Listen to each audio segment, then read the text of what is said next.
A panel of federal judges called Alabama's new congressional district racially gerrymandered. I'm Sherry Jackson. Thank you for joining us, everyone. Ben Hoover is off tonight.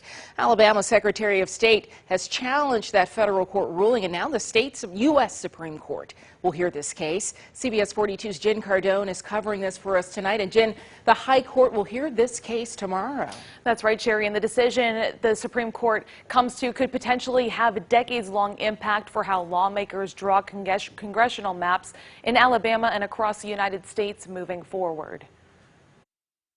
What's at stake is really the ability of black voters in Alabama to elect candidates of their choice. Southern Poverty Law Center Deputy Legal Director Bradley Hurd says the Supreme Court case is a direct attack by Alabama against fair and equal representation in voting. In January, a federal court struck down last fall's newly drawn congressional map, saying it did not follow the law. The political aspect of representation won't let it go away.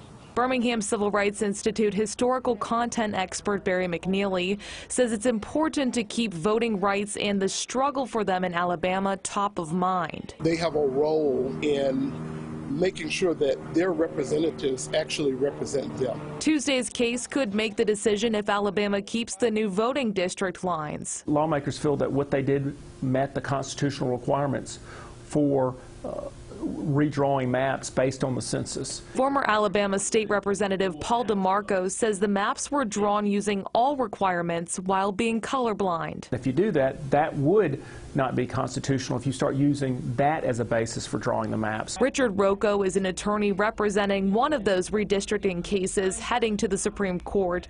He says it's difficult to prove race is a driving factor behind the lines. It's very hard to prove that there was a single intent and that the only reason they did this was to disenfranchise or to deprive black, African American voters of the right. Everyone agrees the Supreme Court ruling will impact Alabama and beyond. If the Supreme Court accepts the state of Alabama's interpretation of the law, it would effectively put an end to all these kinds of cases.